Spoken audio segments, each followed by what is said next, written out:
Weird, dark dream, but a dream nonetheless. I've never been the type of guy who gets the girl. Hell, I've never even been the type of guy who talks to the girl. My comfort zone has always been behind a computer screen where I could control the conversation, where my awkwardness didn't show, and where I wasn't constantly reminded of how much of a loser I am. I wasn't looking for anything special when I stumbled into the dark web chat room. It was more out of boredom than anything else. But then I met Kelly. She was different from anyone I'd ever talked to. Confident, funny, and actually interested in what I had to say.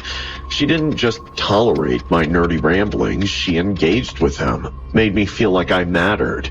For someone like me, who's always been a bit of a loner, that meant the world.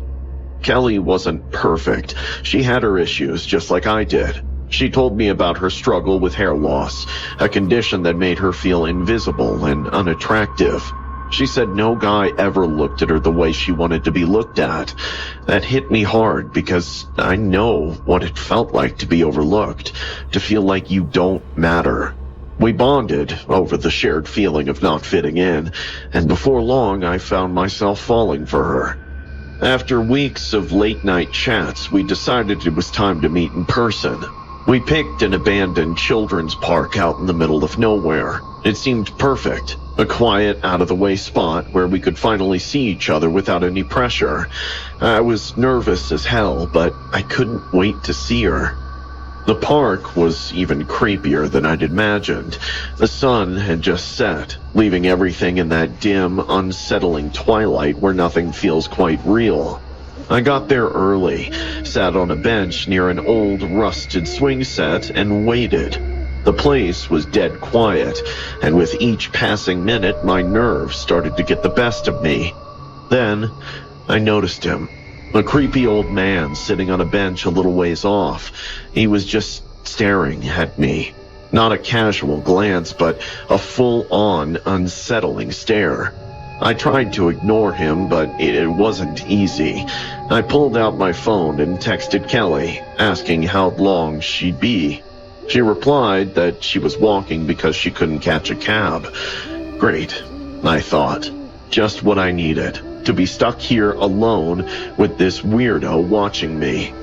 I shifted on the bench, trying to act like I wasn't bothered, but I couldn't help it. The old man's stare was drilling into me, and every instinct I had was screaming that something was wrong. Then he stood up and started walking toward me. My heart skipped a beat. I'm not usually paranoid, but this guy was seriously creeping me out. I got up and started walking away, texting Kelly the whole time, telling her about the old man and that I was moving to another spot. She told me to wait a few minutes, that she'd be there soon, but I couldn't wait. I just needed to get away. I spotted a bus stop at the edge of the park, lit by a flickering streetlight. It wasn't much, but it was something. I made my way there, trying to calm myself down. As I reached the bus stop, I looked back and there he was, standing across the street, grinning at me. That grin sent a shiver down my spine. It was like he knew something I didn't, like he was enjoying my fear. I needed to hear Kelly's voice, to know that she was real and that this wasn't some messed up joke. But I didn't have her number. We'd been so caught up in our chat room world that we never thought to exchange phone numbers. I cursed myself for that, then texted her, saying the internet was spotty and asking for her number. She didn't reply right away, and those few seconds felt like an eternity. Finally, her number popped up in the chat. I didn't waste a second. I called it immediately. The phone rang once, then twice, and then I heard it. The ringtone, echoing through the empty street.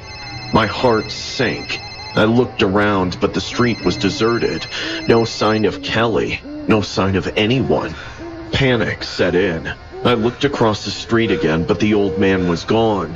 That should have made me feel better, but it didn't. Everything about this felt wrong. My hands were shaking as I dialed her number again. The ringtone started up, louder this time, closer, right behind me. I turned around slowly, every muscle in my body tense. The old man was crouched on the bus stop bench, grinning at me like he'd just won some sick game. "Hello, Ryan," he said, his voice dripping with malice. "I hope my hair is fine for you. I didn't want to wear a wig on our first date."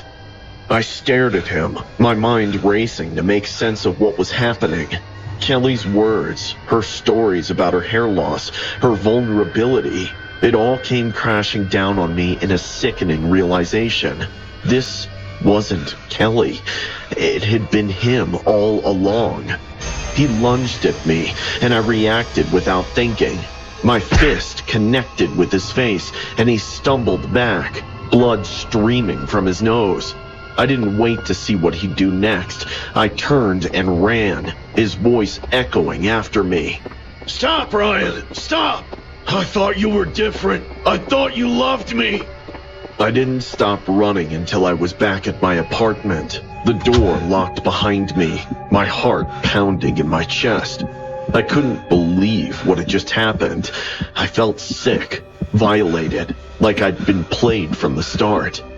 I wiped my phone and computer clean that night, erasing every trace of that chat room, of Kelly, if that was even her real name, of everything. I was done with the dark web, done with trusting people online. I learned my lesson the hard way. The dark web is a dangerous place, and sometimes the people you meet there aren't people at all.